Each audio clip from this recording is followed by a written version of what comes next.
dealing with a changed music business? Well, things have definitely shifted. When we started, no one was using cell phones or the internet. I communicated with my manager via fax at the hotel or a payphone.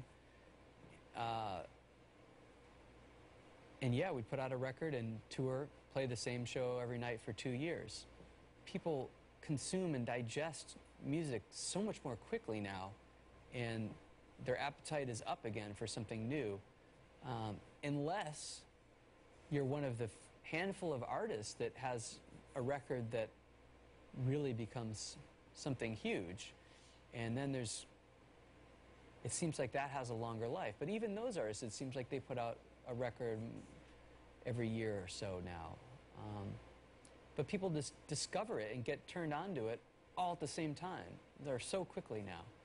Another factor is our budgets are getting smaller and smaller and smaller.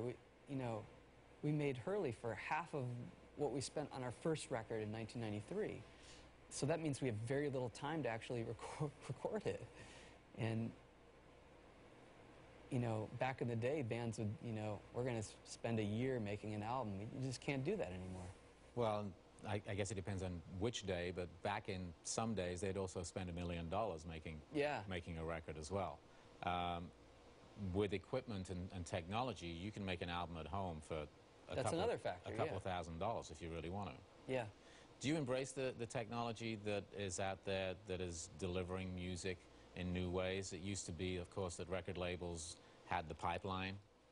They were the distributor. If you didn't go through a record label, you couldn't get music. Now you can get music anywhere, and you can make an album and release it yourself online that night, if you like.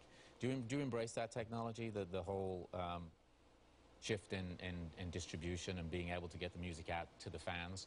Because there's a pretty hardcore Weezer fan base who I'm guessing would probably, and maybe they do, you tell me, would probably be waiting for your email saying, we're about to send out a new song. I mean, where do you guys sit with that?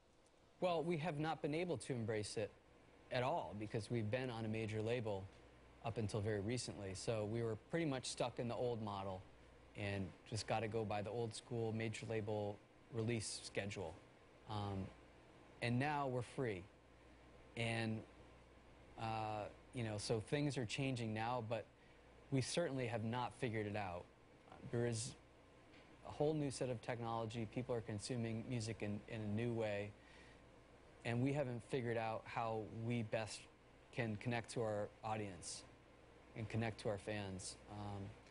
So I expect a lot of experimenting, a lot of falling on our faces, hopefully not pissing off our audience too much. But I think things are going to look really different.